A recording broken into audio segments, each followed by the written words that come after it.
Yes. Yes. Oh man, I apologize. I am running a little late today. It's a little hectic, but I am here now. I'm ready to put on a great show for you. I got everything lined up, and and I'm just making sure I'm live here on Twitter, Facebook, and YouTube. So my apologies for being late. I do have a great show for you. I'm going to break down every single week 10 game. I'm going to actually hop on. Bear with me. I'm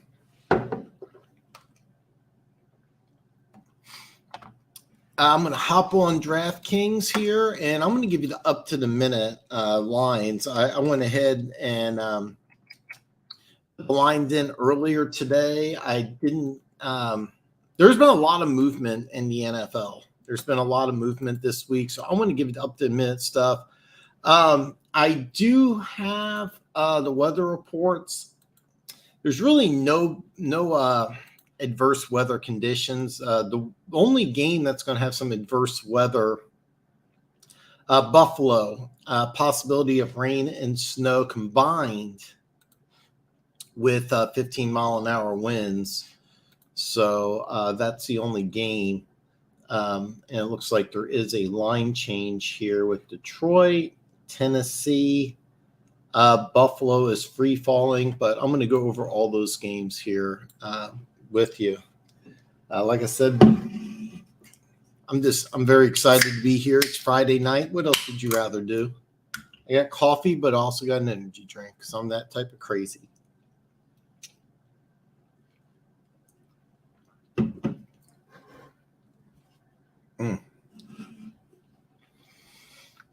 All right. In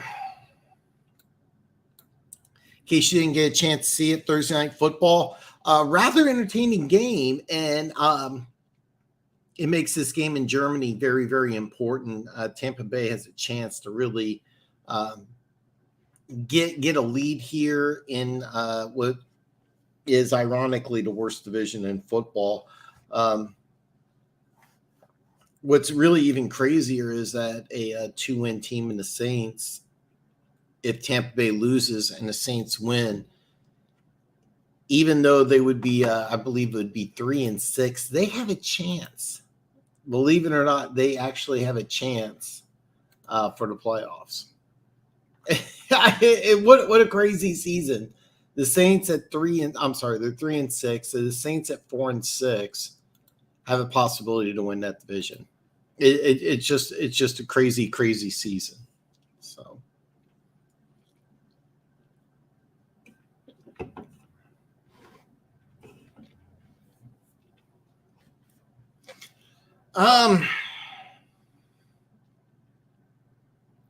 In the description below is my video.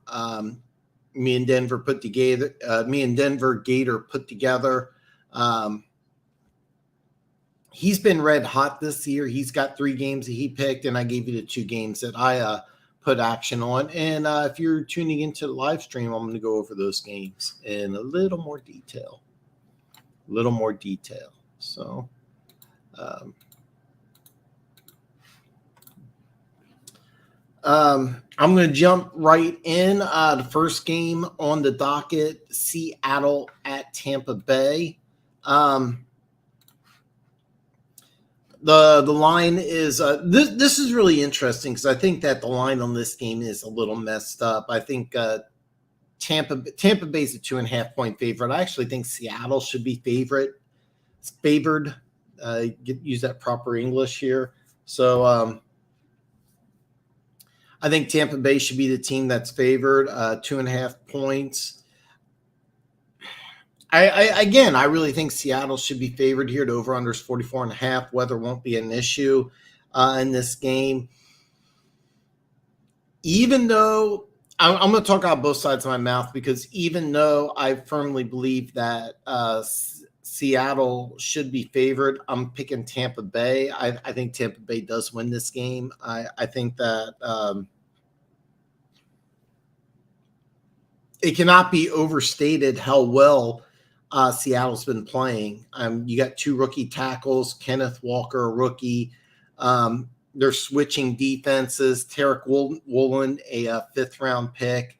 So, I mean, there's a lot of things that's going wrong with that should be going wrong with Seattle, and they're winning the NFC West. So, give them a ton of credit. And but I really think that Tampa Bay is going to get this one. I really, really believe it. I think this is I think they're going to hit a stride now, even though I've been saying Atlanta's the best team with a loss Thursday. I think now I'm going to flip-flop. Tampa Bay has a chance to really kind of leap out and take over as the dominant team in the NFC South. So that's the way I see it. Next game on the docket is Jacksonville at Kansas City. Kansas City is a 9-point. Kansas City is a 9-point favorite at home. It is going to be cold, but it shouldn't be a factor. It's going to be in the 40s. To be perfectly honest, it's going to be perfect NFL weather. I'm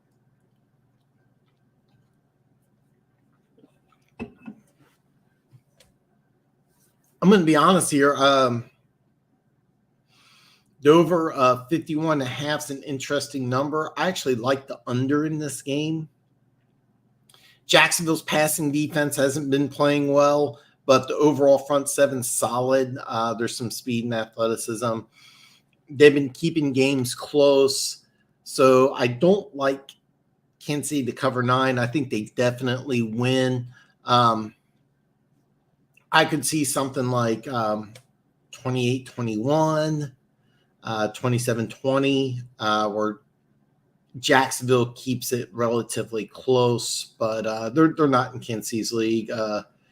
I really like the Chiefs to win. I have 100 on the money line, so that's the way I look at it. Even though this could be a big game for Mahomes, I'm kind of liking the under here. Detroit at Chicago. The line was 2.5. It's now 3. I'm really surprised that this hasn't bumped up to 3.5. I think people are kind of overstating Detroit's win against Green Bay. I think they're looking too much into it. I think that a lot of people are looking at Green Bay as Detroit is a little better than what they are. And I really like Chicago here. This is a game I might put some action on. The over/under is 48.5. It's a decent line. It's going to be around 40, 10 mile per hour wind. Shouldn't really affect the game all that much.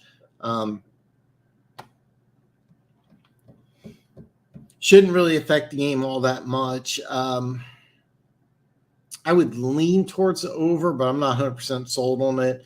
I do like the Bears to cover. I really like the Bears to cover. I think the Bears I've been really impressed with their offense. I think the defense against Miami, while they gave up a lot of points, Miami's a lot different than Detroit. This could be a big win for Chicago and proving a lot of people wrong that really doubted this team this season. Next game, Denver at Tennessee. Tennessee I just saw this on the injury report. Jeffrey Simmons is out. Bud Dupree is out. That's really going to affect this team. The weather's not going to be a factor in this game. Tennessee's a 2.5-point favorite against Denver. The best of my knowledge, it's still unknown who's going to start at quarterback. I'll be honest with you, it really doesn't matter. The over/under on this game actually bounced up. It was 38. It's now 39.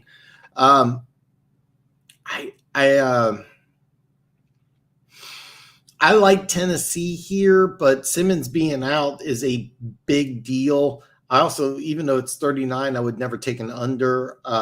That's under 40 in the NFL game. I just can't do it unless there's extreme weather. There's not.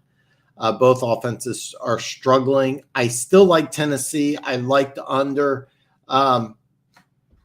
Yeah. Fa, what is up, my brother, man? There's a guy I found on social media. He has some action on Jacksonville, and I invited him. I was like, man, if you can come on the show, talk about it. Let's hear if you got any other games, and hopefully he comes on. But one of his arguments for taking Jacksonville over Kansas City was that he told me that Jacksonville has a better defense than Tennessee. And I'm like, no, they do not. But one thing about this channel is it's never going to be an echo chamber. It's never, I'm always right, you're always wrong. So I was kind of hoping he would join in, hear what he has to say, man. I'm representing my Chiefs. I got action on the game. I think they win. I don't know if they cover. But man, great to see you here, brother. Next game, and I mean this is another game for Buffalo. The weather is going to be fine, and I say that because it's like 15-mile-an-hour winds, possibility of rain, but the line has been the line is just free falling. It's now Buffalo's now only a 3-point favorite. The over under is 42. I would avoid this game because you don't know what you're going to get with Case Keenum. If you want to play on this game, I would take the over, and you're going to say bad weather, backup quarterback, two defenses, take 42. But yeah, I there's enough weapons on both sides, even with Case Keenum, that I can see Buffalo making some things interesting. So,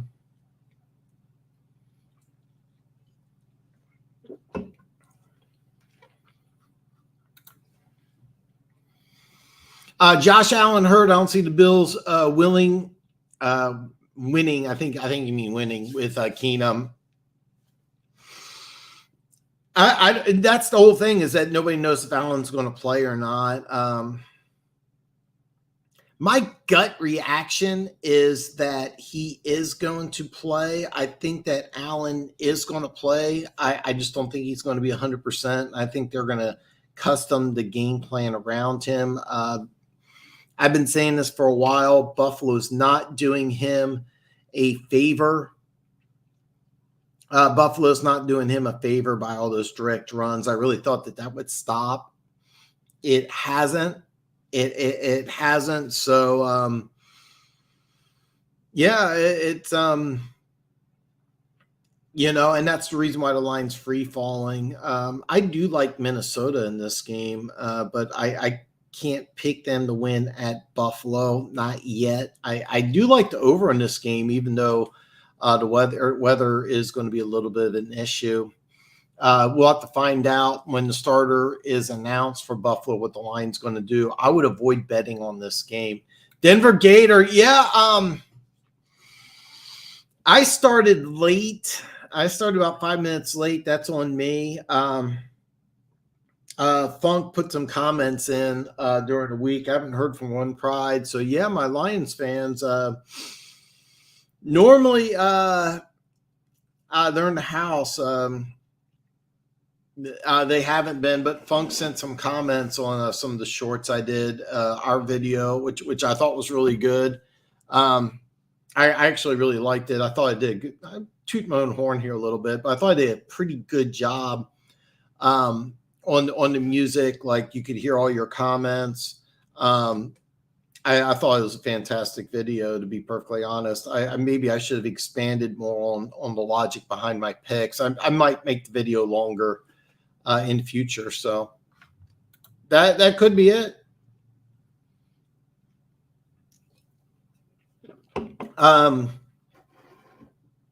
Yeah, I'm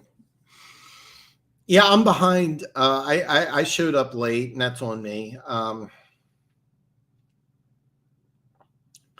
in comparison between us, it's been a frustrating week for me. So I'm a little off my game. Yeah. Next game, Cleveland at Miami. Miami is a 3.5 point favorite. The over under is 49.5.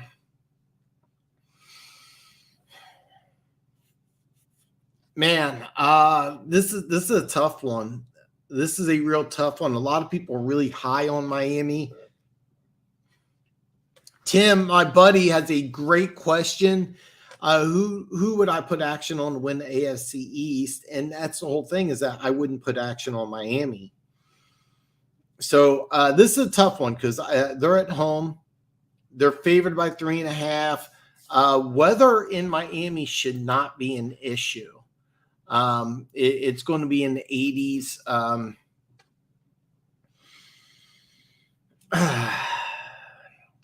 I really want to pick Cleveland here. I really want to pick Cleveland. Just a weird, crazy thing. I just got a feeling that Nick Chubb's going to have another big game. He's playing lights out right now. I really want to pick Cleveland. I really, really, really want to pick Cleveland. I don't know if I can. So I would let's see. But Tim, my answer would be I don't trust Miami yet, and I know Miami beat Buffalo earlier in the season. Josh Allen's banged up. That's another thing. I don't trust the Jets at all. I really want to say New England. I know that sounds crazy, but the defense is really coming around. And, Ramdale Stevenson just says, just is a monster. I don't think people realize how good Stevenson is. I'm going to look up the standings real quick here. I know they're in last place right now. But they're going to have, here's the deal. They're going to have a bye. They're going to get New York at home, at Minnesota, Thursday night against Buffalo, Monday night, Arizona, the Raiders, Cincinnati and Miami at home, and then they at Buffalo. I know it sounds crazy, but my answer right now today would be the New England Patriots. Matthew Judon is playing lights out. That defensive front seven is really good. They got a young, powerful running back. For the first time in a long time, they got speed on the outside. I know it's crazy, but bottom line with this injury with Josh Allen, if Josh Allen is banged up and if this is a lingering issue, this team is not a team you really want to count on. I don't trust the Jets, and I'm not sold on Miami. So I'm going to throw out the team that's in last place right now in the AFC East, and that's New England Patriots. Jeff A disagrees. Bills win the East, no question. Without Josh Allen at 100%, I don't think you can count on him. So my brain says Bills, my heart says Jets. I will say this: if Elijah Vera Tucker and Breece Hall were healthy, I might say the Jets. I love the way Sauce Gardner's playing. He's a top 10 corner right now. And when he was drafted, I was adamant. When he was drafted, I flat out said that it could be just a few years where he's the best corner in football. It could be next year. He's just playing at such a crazy high level. I love Sauce Gardner, big fan of his. Playing lights out. He's playing lights out. I really like the defense. Quentin Williams, if healthy, could be one of the best defensive tackles in football. I know he's a little banged up. How much does James Robinson pick up the slack? And Zach Wilson, he's got to elevate his game a little more. With Keenum has something left in the tank. Here's the thing. I think he does. I'll be honest with you. He could probably start for 5 or 6 teams right now and be better than like the bottom handful of quarterbacks in the NFL. The problem is with Case Keenum is what Case Keenum does well is completely opposite on what Josh Allen does well. I mean, Case Keenum's a guy who's always had limited arm strength, but is really, really accurate. He's a guy that can go back there and just literally ding, ding, ding, ding, ding. For those of you that don't know, Case Keenum set a record, NCAA record, throwing for like a jillion yards in college. I think the exact number is over 17,000. I mean, just something ridiculous. Played in that, that run and gun, air raid type of offense. And he did have a season in Minnesota where he was an MVP candidate. And he did that throwing to Diggs. He remember the Music City Miracle, or I think, no, I'm sorry, the Minneapolis Miracle. That was Case Keenum to Stephon Diggs. So it's possible. But what makes the offense really explosive is that you have a running back, quarterback who's a 240-pound runner with some speed. That's not Case Keenum. You got a guy with a big arm that can go downfield. That's not Case Keenum. I would have liked to see, if Case Keenum's going to succeed, he needs to be in an offense. To be perfectly honest, it's kind of funny, but he would excel in an offense like Kansas City that's got multiple targets,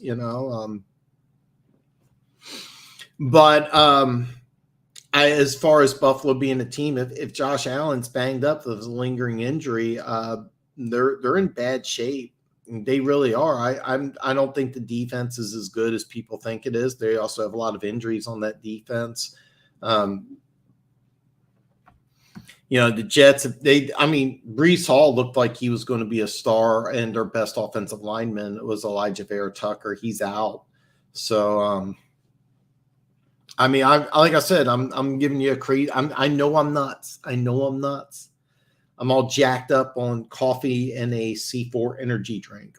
I got the C4 energy drink listed in the description below. You can go to Amazon and buy it. They're cheaper on Amazon. Take my word for it.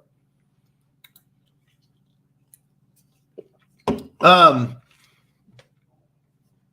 just pulled a Sauce Gardner rookie card today. That's awesome. I have no idea if football cards are valuable or not. I really have no clue. I know you have a ton of Lions fans on here, but is that linebacker Rodriguez for them going to be an all-pro someday? I think he is really good. Oh, man. My Lions fans aren't here today. They weren't here Tuesday. They took a week off, and that's okay. They're great fans. I absolutely love my Lions fans. I loved Rodriguez. Me and you both watched him play at Oklahoma State, and I love his game. I love his toughness. God, I hate doing this, man. The answer is no.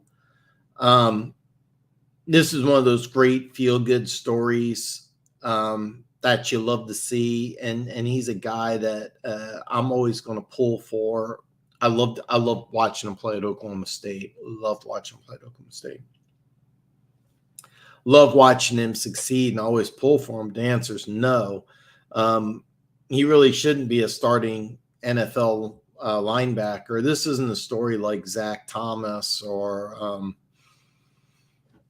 Joey Porter or James Harrison, where he's either undrafted or low round pick. That's a diamond in the rough. That's not it at all.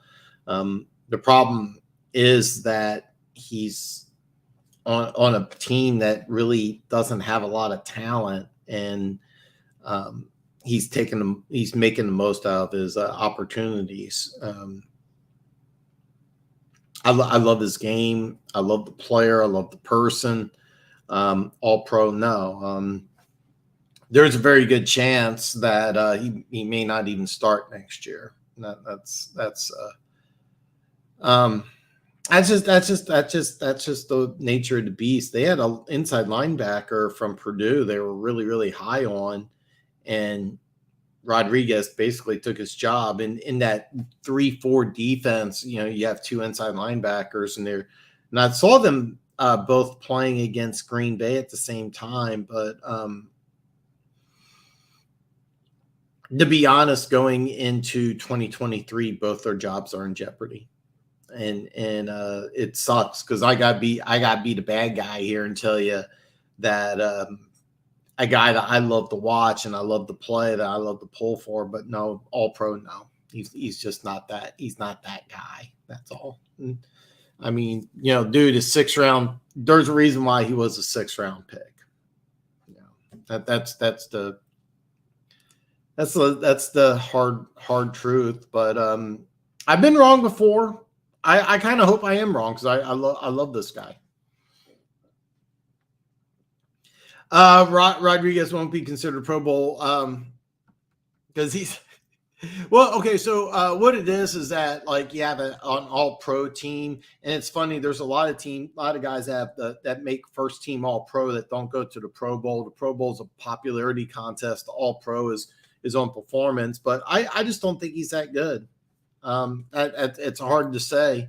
And by the way, heart and hustle. Yeah, this means a lot, and I get it, but heart and hustle doesn't always take you, doesn't always get you there. It really doesn't, and it's not what you want to hear. I know that. I'm fully aware that people saying, "Oh, it's heart and hustle."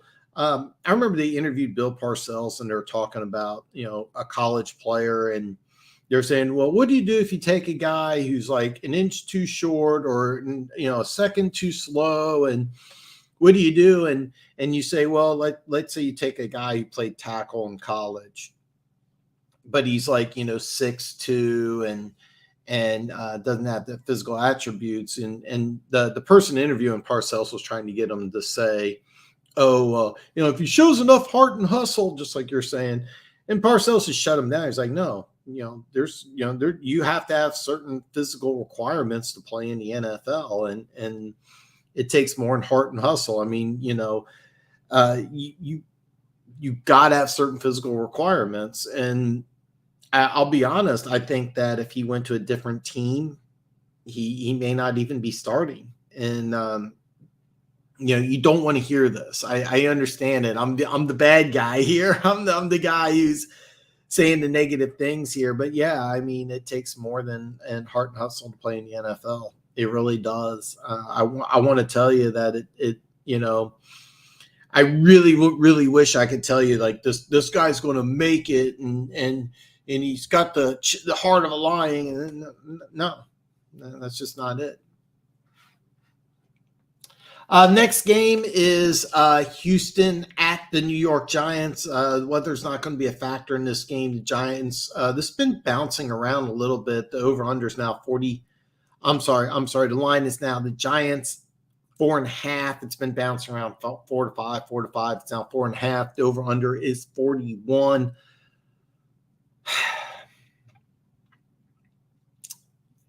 If you've been following my show for a while, you know that I got action on Houston.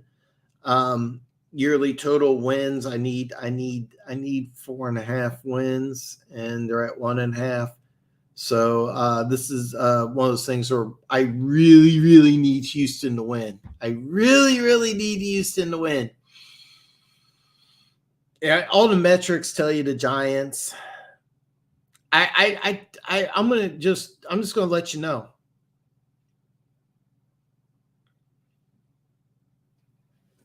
I just got a weird feeling it's going to be Houston, and it's my heart, not my brain. Rick Boa won't cut it.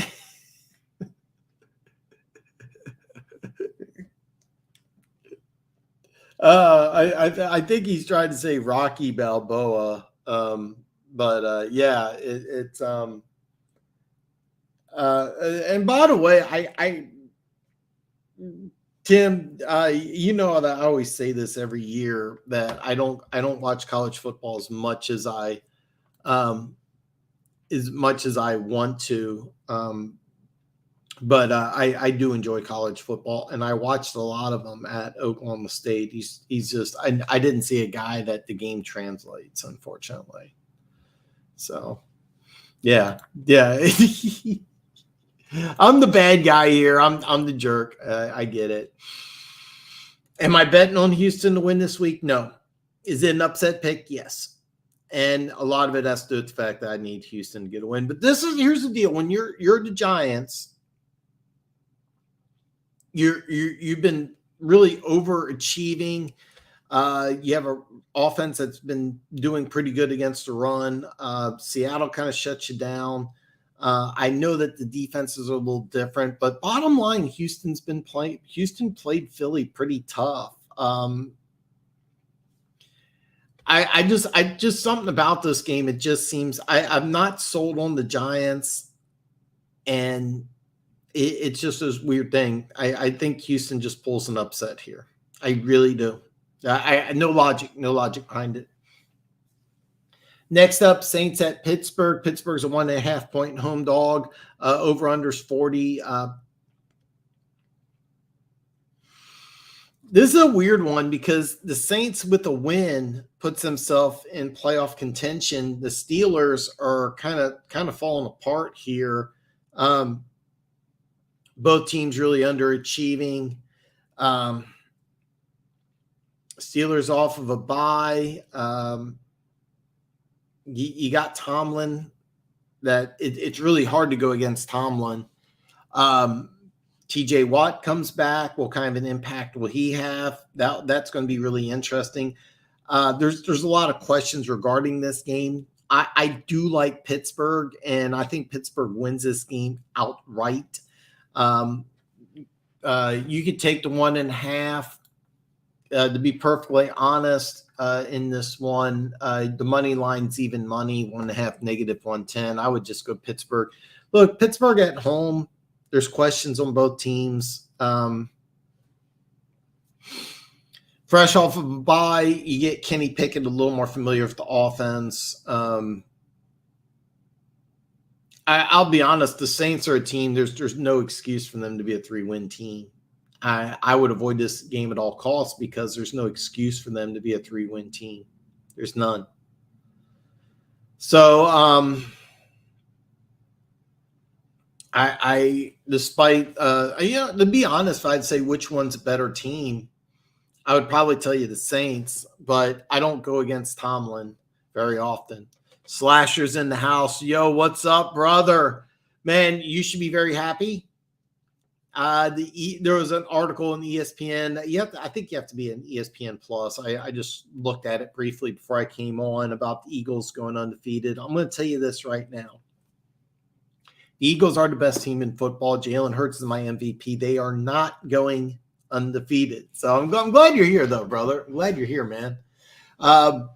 Eagles, it's really exciting what they're doing. Just get it in your head. You're going to lose sometime. You're going to lose sometime this year. Next game on the docket is Indianapolis at the Las Vegas Raiders. This game was at 6.5. It's now 4.5. The over-under is 41. The Colts made big news by hiring Jeff Saturday, a really off-the-wall decision. I'm in a very lone minority that I actually by the way, anybody who's got a wrench, never, ever, ever allow that type of stuff in here. So I if you're into that, great. no problem. I don't allow that on my channel. So.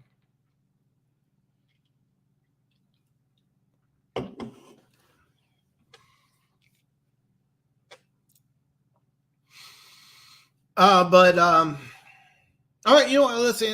Let's go with this here. I'm going to go out of order here. Jeff A. Eagles are the best team with the cupcake schedule. Not buying it. Hey, listen, if you're undefeated, you're undefeated. Minnesota has one loss. They beat Minnesota. As a matter of fact, let's go through their schedule.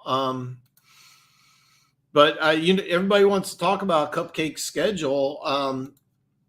Minnesota Vikings, you could argue, are the second best team in football at 7-1. Who gave them the one loss? It's Philadelphia Eagles. All right. They beat Dallas. Dallas is not a bad team. So you beat Dallas, you beat Minnesota, and you beat them handily. You won both these games handily. The rest of the games, yeah, they're pretty easy, but what do? You're supposed to beat teams that you're better than. A tough game in the desert against Arizona. They have some tough games coming up, and they're not going undefeated. But a lot of people want to point at the schedule. Minnesota's 7-1, right? Who? A matter of fact, here, let me go back here. I just got off of it. People want to talk about, okay, who has a better record than Minnesota? Who has a better record than Minnesota? There's one team that's better record than Minnesota, and that's the Eagles. Who's the only team in the NFL that beat Minnesota? The Eagles. Who has a better record than Minnesota? There's only one team, and that's the team that beat them. There's no other team in the NFL that's better than 7-1 except the Eagles. Who beat them? The Eagles did. So you can give that argument. Schedule is soft too. This isn't college. This isn't college. You don't get points for it. By the way, you can always disagree with me, but it doesn't matter. This isn't college. Strength of schedule does not come into play. Who is the best team in the NFL? Give me the team with the best record. The schedule will come into play. I never do power rankings, okay, Jeff A. I never, ever do power rankings because certain teams match up better against certain opponents. But as of right now, as of today, the best team in the NFL is team's best record. But here's what I like about the Eagles. You have an MVP candidate in Jalen Hurts. That's your most important position. So quarterback, all right? Is Patrick Mahomes better? Yeah, of course. But so you have quarterback, but he's MVP caliber. You have a really, really good defense, all three levels. Defense is solid. One of the best defenses in football. Here's what I really like. They're able to run the ball. This is a run-heavy team, and they're very good at running the ball. But you can't load up the box because you got A.J. Brown, who's a legitimate number one receiver. A guy who won a Heisman Trophy as a wide receiver is your number two guy. This is a really good team. This isn't college. It doesn't matter if their schedule is a cupcake schedule or not. But no team in the NFL has a better record than 7-1. Except for the Eagles. So when you say cupcake schedule, well, 7-1, that's pretty good. 7-1's a pretty good record anytime. And then if you want to, back up tell me that the Vikings schedule isn't that good, I get that. But this isn't college. This isn't college. It's the NFL. You beat the teams on your schedule. Bottom line, the Eagles are playing in the NFC East, which is the toughest division in football. They're going to be put to the test. What's true right now and what's true 3 weeks from now, 2 weeks from now, night and day. I'm going to tell you something right now. I could see the Eagles losing this week, and then everything changes. We could lose 7 straight, and I wouldn't care. Just win 2 more games. Okay. I didn't know you had action on. I didn't know you had action on 10. But as of right now, I got the Eagles the best team in the NFL until they lose. So, beat the next two best teams in NFL, but we have a couple. Yeah, they did. Yeah, the Vikings did get lucky there. The Jets beat the Bills last week. It's any given Sunday. You are correct. Sexy win. Yeah, I know. I know Denver Gator. Yeah. Yeah, if anybody sees anything like that, do not hesitate. If you got a wrench, nothing against it. But yeah, I'm getting successful. I'm getting successful. My success is rising. Not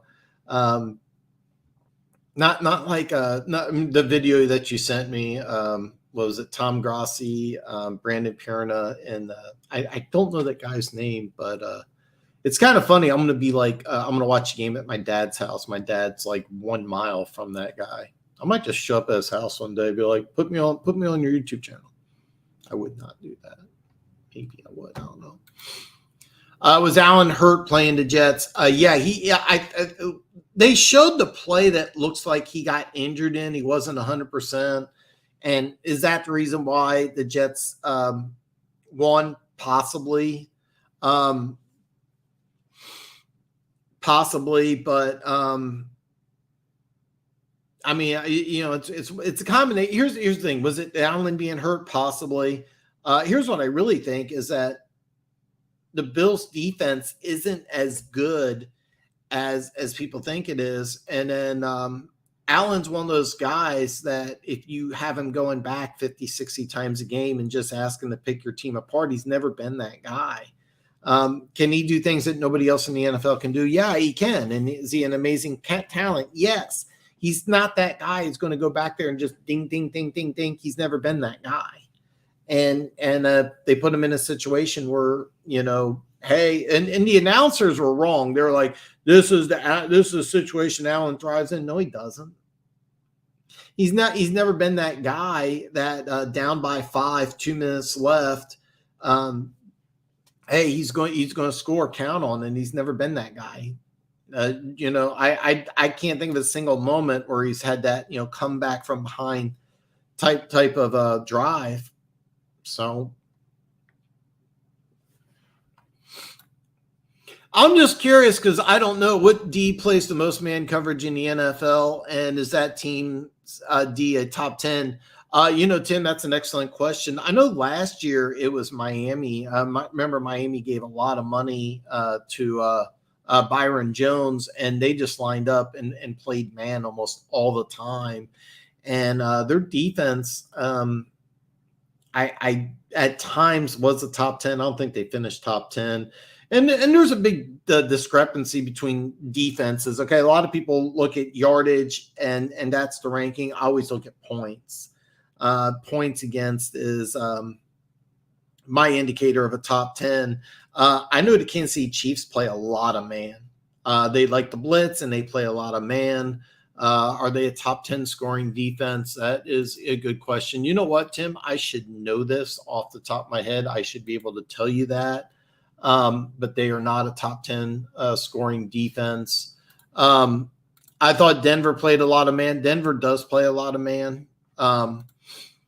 Washington, under Ron Rivera, it's kind of weird because Rivera played in the Bears with the famous 46 defense, which is really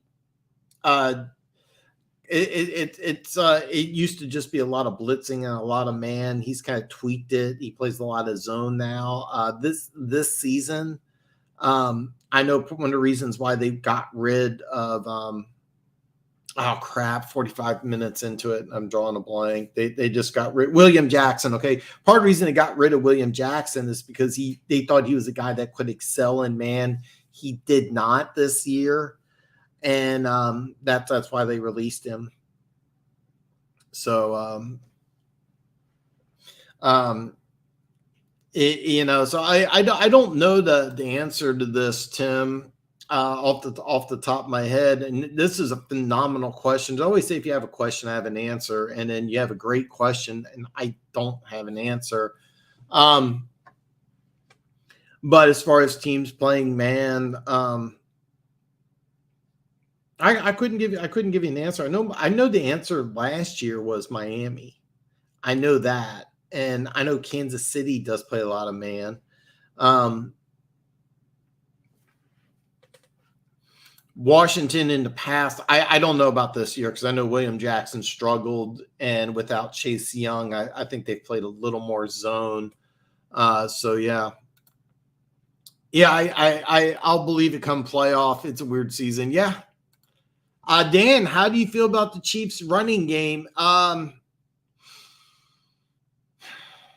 Every year I say the same thing, that Andy Reid's going to run the ball a little more, and he never does. It's funny because this offensive line is built to run the ball. Trey Smith is a road grading guard. He's like 330 with like, giant hams for hands. I mean, just a monster of a dude. Creed Humphrey's just big old massive country boy. He's going to get a lot of money soon. And then, you got Joe Thurney, who really, it's kind of funny because here's a guy who got an $80 million contract, richest contract ever for a guard, and he's underrated, but that's just the way he is. And you got Orlando Brown, who's 350-pound monster who really would be a Pro Bowl tackle if they were a run-heavy offense like he was in Baltimore, or a place like Tennessee, where they just run the ball, over 55% of the time. For whatever reason, but Andy Reid's always been this way. So, but how do I feel about it? If you watch them against Tennessee, they did like a few runs. They're like, we can't do it. Screw it. Mahomes going to throw the ball 60 times a game. And, Mahomes was the leading rusher in the game, which I never want to see. But, I mean, it worked. I mean, he made some key first downs. But,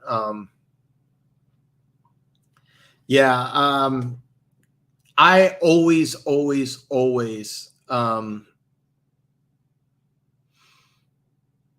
want to see a Chiefs run the ball more, but Tennessee's that you have to understand something. Tennessee's defense is really good, but the answer to your question is that I always want to see the Chiefs run the ball more, and they never do. But you got Patrick Mahomes, so the answer is I'm okay with it.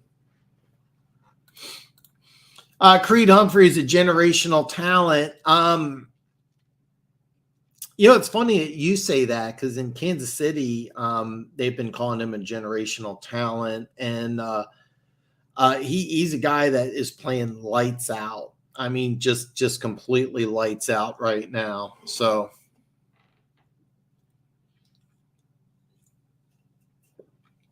he's going to become a very rich man.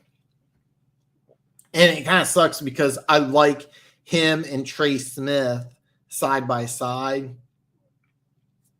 Same draft, powerful offensive lineman. But what's going to happen is Humphrey's going to get his money. Smith will probably have to walk. So, Amazement, what is up, brother? Man, I'm glad I didn't take the Falcons in my eliminator pool. I took the Giants instead. Didn't see the Falcons losing, but division, I mean, the NFC South. I've been saying the last couple of weeks, I think the best team was Atlanta. And you're 100% correct. Actually, it's funny because I watched both of these teams, and I thought Walker played better than Mariota. Okay. And the thing is, though, I watched both of these teams, and I kept on thinking to myself, if these teams had a quarterback, both these teams would be really good. Carolina, Derek Brown was my number 2 player coming out of the draft. I love Derek Brown, and then he flashed. I don't know if he's been playing like that all year, but he flashed the potential that I thought that he would coming out of Auburn. I mean, this is the guy who's 320, but with quickness and power. He played lights out.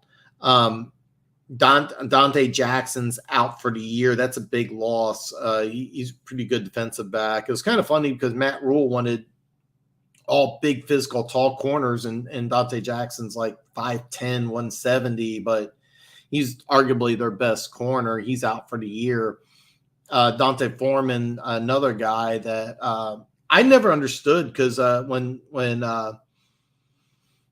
Derrick Henry went down with an injury last year, Dante Foreman came in and played fantastic. And I really thought Tennessee should have signed him. And for whatever reason, they didn't. And when he plays, he's lights out. There's some holes in his game. He's not really a gifted receiver. He's not a guy that's going to bounce outside. But when you run him between the tackles and you just say, just bam, bam, bam, bam, bam, bam. God, he's highly effective. The guy I watched at Texas, loved him out Texas. They kept on saying he was like 230, 235. I don't know if that's his real weight or if they got it wrong because I know he was around 250 in college. And when he was with Titans last year, he was around 250. I don't know if he slimmed down or what, but I mean, really good player. Anyway, my point is I got on a rant. I could easily see both those teams, both Atlanta and Carolina. God, if only they had a quarterback. There's lots of talent. Even though Atlanta had some problems against Foreman, I like some things on their defense. Their best player, AJ Terrell, he did not play. You have Pitts. London, a pick I didn't like at 7, but he's a guy with some talent. So, yeah. Mariota did not play well at all. And, yeah, I was high on Atlanta. And Mariota's not the long-term answer. Now, they kind of shut it down by saying they weren't going to go with Ritter. But we'll have to wait and see what happens. So. Jeff A., I have zero respect for PFF. If PFF says that, I would assume that all 4 of these teams or 5 of these teams play zone 100% of the time. I have no respect for PFF, and I believe nothing that they say. Chiefs, Atlanta, New England, Seattle, Titans. Traditionally, New England likes to play a lot of man. It's funny because you really don't know what they're doing and they switch schemes up. I know against the Colts last week, they played almost exclusively man, and that was to kind of confuse a quarterback. They'll play zone. They'll switch from week to week. The Chiefs do play a lot of man. Atlanta last night did not play a lot of man, and that's because AJ Terrell was out. He's that good. But if AJ Terrell's in there, you could put AJ Terrell. He's a guy that follows their number 1 receiver. With Seattle, traditionally under Pete Carroll, they play a cover 3. It's a pseudo man zone. I have no respect for PFF at all. So, like what PFF would consider man, really, to be honest, it's cover 3, which is a basic zone. But they switched schemes this year. They went from a 4-3 to a 3-4, and they've been doing some different things, so it's unknown. Tennessee played a lot of man against Kansas City last night, and then they did what a lot of teams are doing, and they bracket Kelsey, which it's kind of funny because like the bracket coverage, I don't know if it is man coverage. I don't know if PFF calls it that way because I think PFF's garbage. I have no respect for PFF. But that said, a lot of these teams do play man. I know Kansas City does. Tennessee likes to, but they switch things up. They like to bracket. I know against Kansas City, they bracketed Kelsey quite a bit. And then they did some variety of different things. I left that Tennessee game like, wow, that Titans team's really good. So I know Tampa Bay likes to play a lot of man, but I think that they have some issues in the secondary, so back and forth. Yeah, I'm glad you didn't take the Falcons on your eliminator pool. I'm very glad you took the Giants. I wish I could have saved the Chiefs, but I took them earlier, although I think the Jags game will be high scoring. It could be. I mean, you got 2 offensive-minded coaches. Doug Peterson, of course, was in Kansas City for a long time. long-time relationship with Andy Reid, so these two know each other pretty well. If you when you watch this game, one thing you're going to see is a lot of things the Chiefs do. Jacksonville's probably going to do because it's his first year in the offense, and we're going to have to see what Trevor Lawrence does. I almost called him Tannehill. It's going to be really interesting to see. This is going to be a fun game. Ideally, Kansas City wins in a blowout, but I don't know. I don't know. A lot of people think that Peterson's offense is high scoring because it revolves around the passing game, but that's not how it was here in Kansas City and Alex Smith. It was more ball control, eat up the clock. And I think that's how you want to play Kansas City, is that you don't want to score quickly. You want to keep Mahomes on the bench and keep him off the field. You want to shorten the game. And I think that's going to be the plan of Jacksonville, is to eat up a lot of the clock. You watch early on, the Trevor Lawrence will snap the ball with about 1 to 2 seconds left on the clock. I think the plan for Jacksonville is to have it be a low-scoring game. Where Kansas City, to be honest with you, I think that their plan might be to try to confuse a very young, inexperienced front seven. A couple different years, couple different coordinators. Also, Josh Allen is a monster. That was a guy Kansas City was active on trying to make a trade for. It didn't work out, but I think Chiefs fans would love to be high scoring, and I would, because in the shootout you always love Mahomes. But we'll have to see, man. I do like the under in that game, to be honest. I was thinking Bears too, but got scared. I don't blame you. It's hard to be sold on the Bears, but this is a good line on the game. It was 2.5. It's now 3. So yeah, I think so. James Bradbury, Darius Slay, best cornerback duo this season.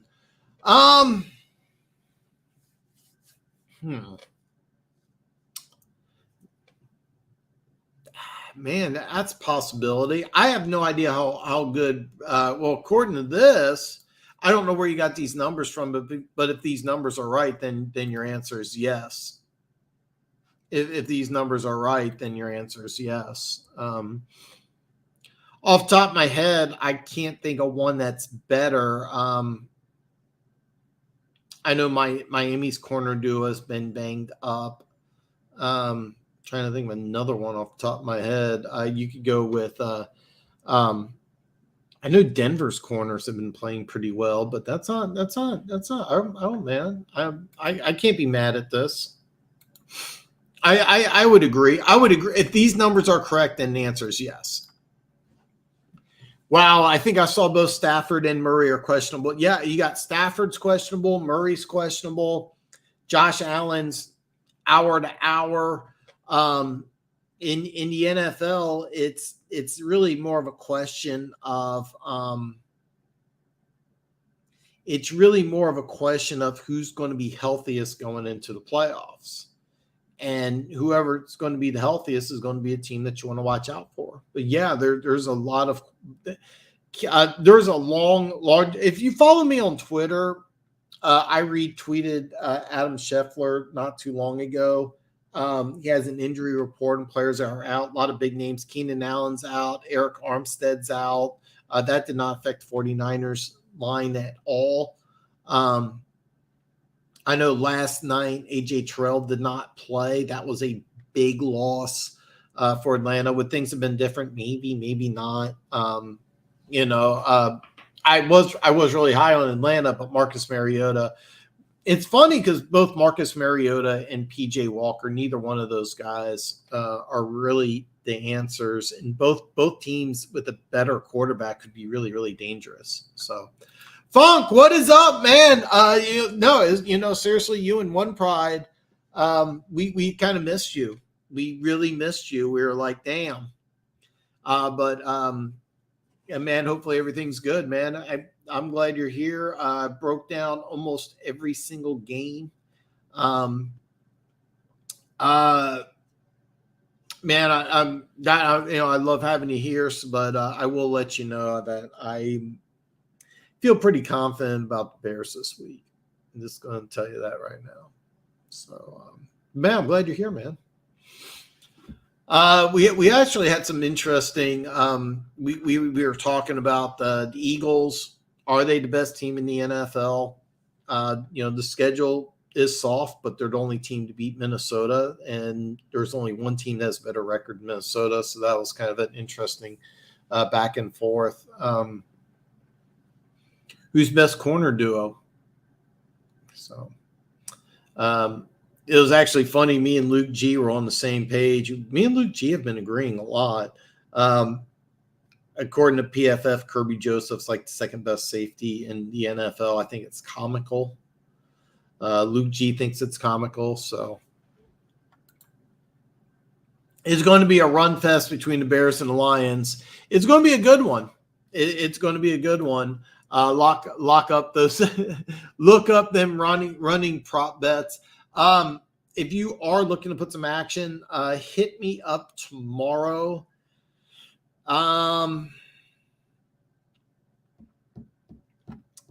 Hit me up tomorrow earlier than later, and I'll send you what I got. I don't have any prop bets pulled up right now, but if you are looking to put one down, hit me up on social media. I'll give you I'll look up some on DraftKings and Barstool, and I'll give you some good ones here. I have no idea if Swift's healthy or not. That's another thing. But yeah, both teams really kind of struggle against the run. Justin Fields, what did he have last week? Like 170, 175 yards rushing. It's unlikely he does that again. And you don't want your quarterback running for that much. So it'll be interesting to see what happens this week. It's going to be an interesting game, to be honest with you, because I think a lot of people may have too much hype on both the Bears and the Lions. So, and it's kind of interesting. Lions went from having the number 1 pick in the draft to the number, I think it's 5 or 6 now. So, next game on the docket, Dallas at Green Bay. Green Bay is a 4.5-point home favorite. Over under is 44. For Green Bay, the weather is going to be pretty good. It's going to be above freezing. No, very little wind and no rain. A lot of people are really high on Dallas. I cannot back Green Bay because of the last 3 weeks I've said, this is going to be the week Green Bay turns it around. This is going to be the week, and I'm not doing it 4 weeks in a row. I also don't have faith in Dallas either, so I'm kind of at catch-22. The over-under is 44. Rashawn Gary's out for the year. Micah Parsons against a banged-up offensive line is something to consider. 44 is a low number for teams that can score. I would lean toward the over, to be perfectly honest with you. I can't believe that I'm leaning towards Dallas to cover 4.5 at Lambeau, but that's kind of what I would do. You are 100% correct. You are 100% correct. Joseph has been playing extremely well the last 3 weeks. Who else has 4 turnovers? Has 30th tackles and like 6 pass breakups off the top of my head. I'm not sure, but is he a second best safety in the NFL? And the answer is no. I don't even think he's the best rookie. I think Petrie for Houston's been outplaying him in the majority of the season. I think there's several safeties better, but I mean, you got a 3rd-round pick who you put into the starting lineup. If I'm correct, didn't he replace you're a free agent from Baltimore? I'm drawing a complete blank on his name because I actually really like that guy, Deshaun Elliott. So you got Joseph replaced Elliott, and he's played well.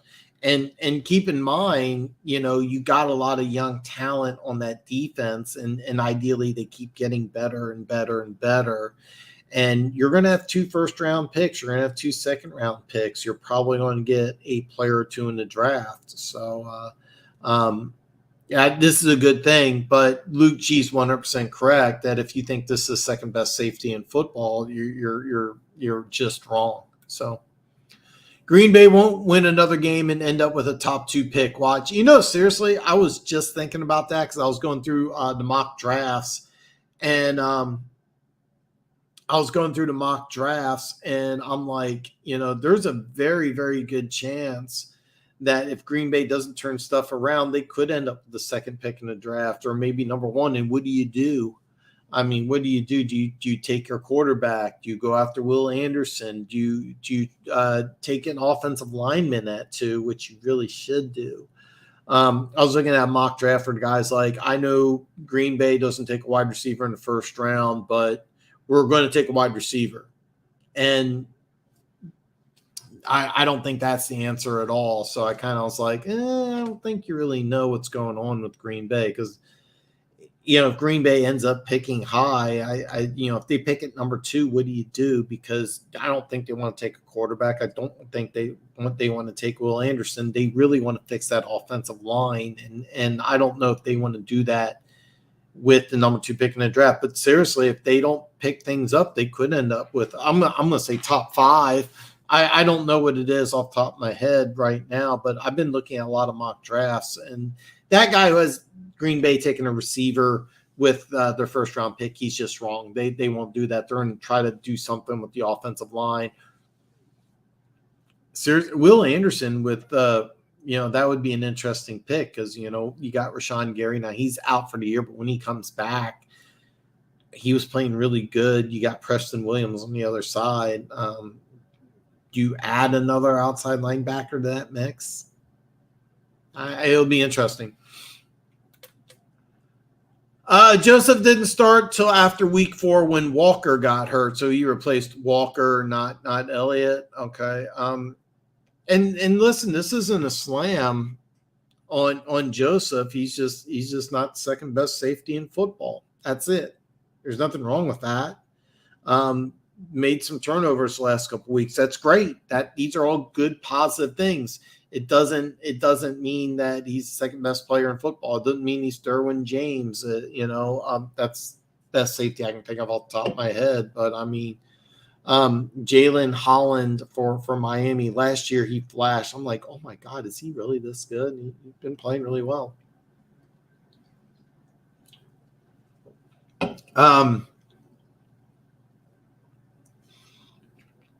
And it's a good thing because we were talking about Malcolm Rodriguez earlier. You got another 6th round rookie. You got 3rd round rookie.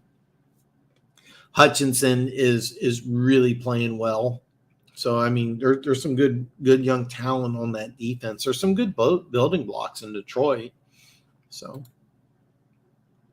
Funk, CJ Gardner, Johnson, or Harrison Smith are the best safety. Maybe.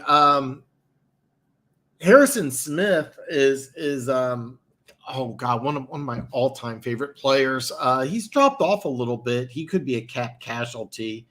CJ Gardner Johnson's also another guy I really, really like. Also, the way I really like about him is you can actually put him in the slot. You can play a little slot corner. Really like that guy.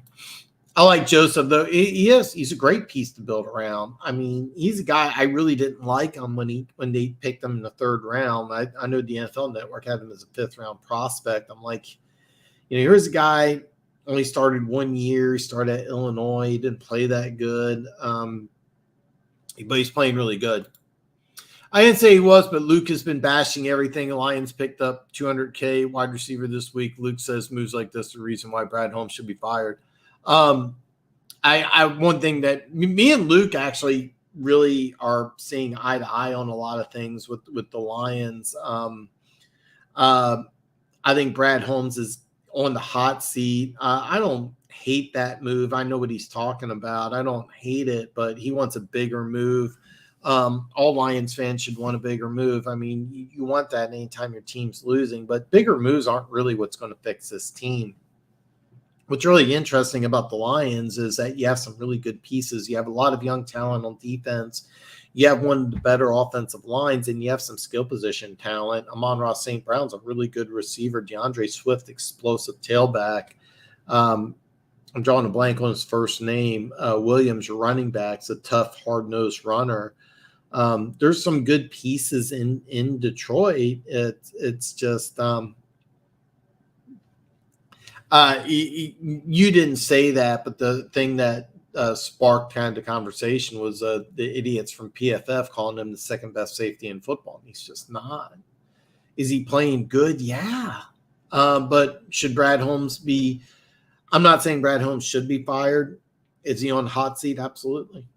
Absolutely. And he should be. I mean, you said it yourself. If any NFL team that wins 6 games in 2 years, you gotta evaluate the front office and coaching staff, and that's what's going to happen.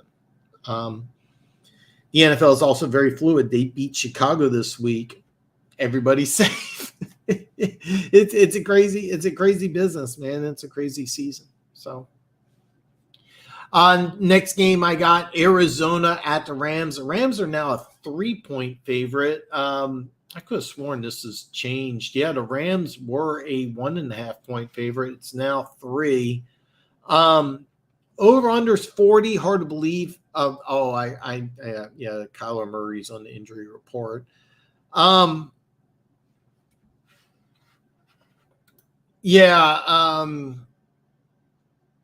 I'm sorry, I'm kind of bouncing back and forth here. Hey, Dan, you're right. ACLs do take a while to come back from. Yeah, this is why I hated the pick, was that I didn't think he'd really be ready to play this year. If he did, be late in the year. For a team that's trying to build something up, you don't want to take a guy like this, especially when you gave up 2 picks and to move up. But I did like the trade compensation, but Minnesota's 7-1, and Detroit's got 2 wins. So, with Kyler Murray and Stafford being on the injury report, I do think both will play. I think Arizona could be like a sinking ship right now. Things are kind of falling apart. This is going to be an interesting game because the loser of this game is going to be in a really bad situation. The difference is McVay's job will be safe. Kingsbury's job is not. This could be a situation with Arizona if Kingsbury loses this game. If they lose in like a bad fashion, you could be looking at Arizona kind of moving on. I don't know Arizona's schedule off the top of my head. I'm going to look this up really fast. They have a bye. So here's the deal. The next 3 games for the Cardinals are at LA, home. Well, actually, it's not home. It's a neutral location. That's that Mexico City game. And then they play the Chargers. Then they have a bye. So if they lose all 3 of these games, there's a very good chance that they will. You could be looking at Kingsbury fired. So, okay, so Funk says his seat is not hot. Dan Sheila came out and said it was a complete teardown. He was saying the Lions should spend the money on defense. I asked who was going to fix the defense for $200K, and he hasn't replied. No. By the way, is his heat saw? Okay, Sheila came out and said it was a complete teardown. All right. The Kansas City Chiefs did the exact same thing, right? And the owner came out and was very public about Herm Edwards. And the plan was that when Herm Edwards took over for Dick Vermeil, they were going to tear down the team. It was a 3-year rebuilding program. Nobody lasted after a year or 2. I watched this happen in Kansas City, and here's the deal. If they don't win another game for the end of the year and the team falls apart, then everybody's on the hot seat. Sheila came out. This isn't the first time an owner or a coach has come out and said something and it's just not been true. Owners have said this all the time. Matter of fact, it was last week that were you saying that Houston? Alex said Houston couldn't have 3 straight years of a new coach. Well, Cleveland did that 4 years, and the owner came out and saying, "Well, this is a tear down. We're going to give you some room," and then it didn't happen. Al Davis, how many years did he give coaches a chance for a complete tear down? That Sheila coming out and saying something means nothing. It means nothing. I'm not worried about bringing J-Mo back. His season was never about winning. Next year's seats will start off hot. I I 100% disagree with you. 100% disagree with you. Dan may go, but Brad isn't. Brad, it wouldn't surprise me if the Lions clean house. And everything in the NFL is very fluid. All right. This week, there's talk about Joseph being the second best safety in football.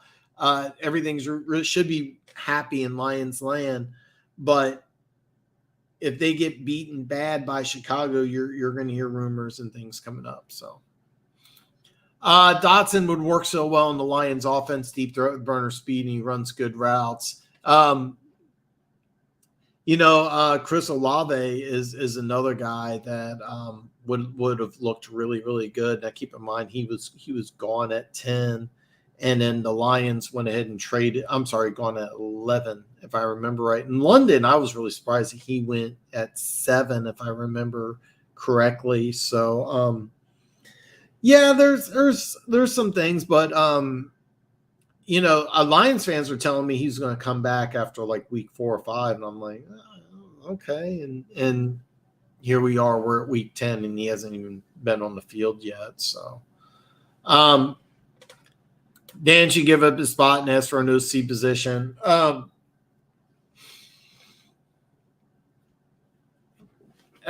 Seriously, this is going to be a great offseason. There's so many great stories. Who's going to stay? Who's going to go? And Detroit's one of many great stories.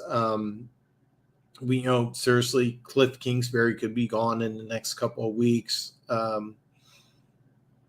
There's talk about Josh McDaniels being fired after 1 year, Nathaniel Hackett. I mean, there's a lot of things that are going on right now. It's going to be an interesting offseason. But I'm gonna get back. I'm gonna knock out the rest of these games here. I got Chargers at San Francisco. San Francisco 7-point favorite. Over under is 45. I thought that this line was really. I thought it was a little high. That said, I could easily see San Francisco covering this. The Chargers are banged up. San Francisco's banged up, I'm well aware, but health-wise, I think 49ers are healthier than the Chargers. Normally, when you look at the NFL game, whoever has the better quarterback, you usually want to give an advantage to. Well, the Chargers easily have the better quarterback, but San Francisco easily has the better defense. This is going to be a fun game because the winner is in really good position, or the loser, if the Chargers lose and Kansas City wins, that puts them really behind. There's a lot of people, and there's hype every year about the Chargers being a good team, and they always kind of underperform, and you're kind of going to see that again. So it's going to be very interesting to see what happens. This is going to be a fun game. I like San Francisco here. Dan was hired before Brad. Stafford wanted out. Brad has not picked his own head coach or quarterback. Cutting a GM, never got to make a decision over the top 2 most important spots on the team sounds fair. I get it. Life isn't fair. The NFL isn't fair. You have a new owner. It's a business. He made some questionable moves. Jameson Williams.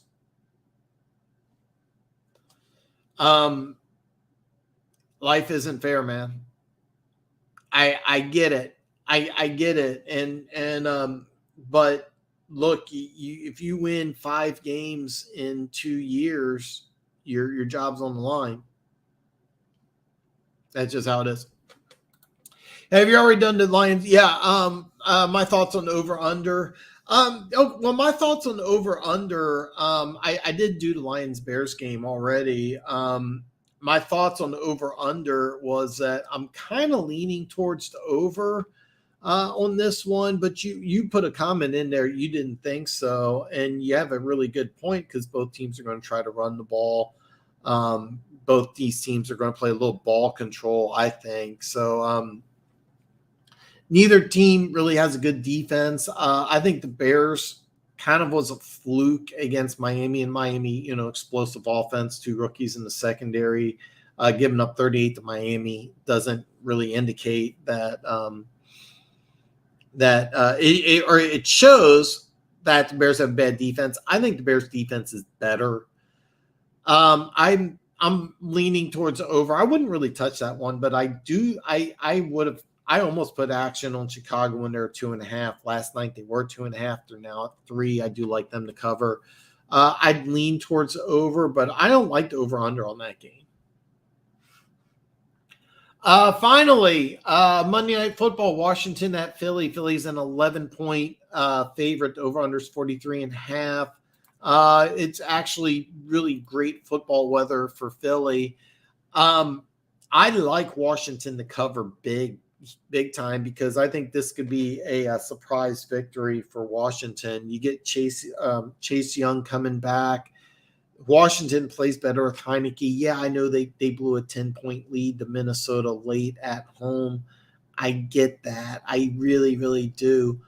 I love Washington to cover here. This is the type of game that an undefeated team loses. It just feels like an upset. I might put action on Washington to cover. I got 2 bets. You can check out the video below, but I took Kansas City money line and I took the Colts to cover 6.5. So if those hit, I may put some action on San Francisco money line, and I may put some action on Washington to cover. And if I do the Washington one, I will do an emergency bet alert. I just haven't yet. I haven't put action down except for those 2. Hopefully, Jonathan Gannon, head coach candidate for some team like the Raiders, or really want to bring in Vic Fangio's DC. I don't think that McDaniels is going to go anywhere. They got to do more. I do think they lose this week, so they would be 2-7. I think that he's somebody. Well, first of all, I think the Raiders will get better. I think they'll show some improvement. I think they'll win some games down the road. But unless they completely fall apart, I think he's safe. I don't have a number in play, but let's just say 4, maybe 5, and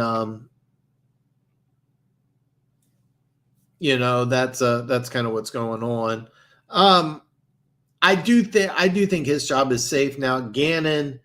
If he took over as head coach for Denver, there's no way you bring in Vic Fangio as a defensive coordinator.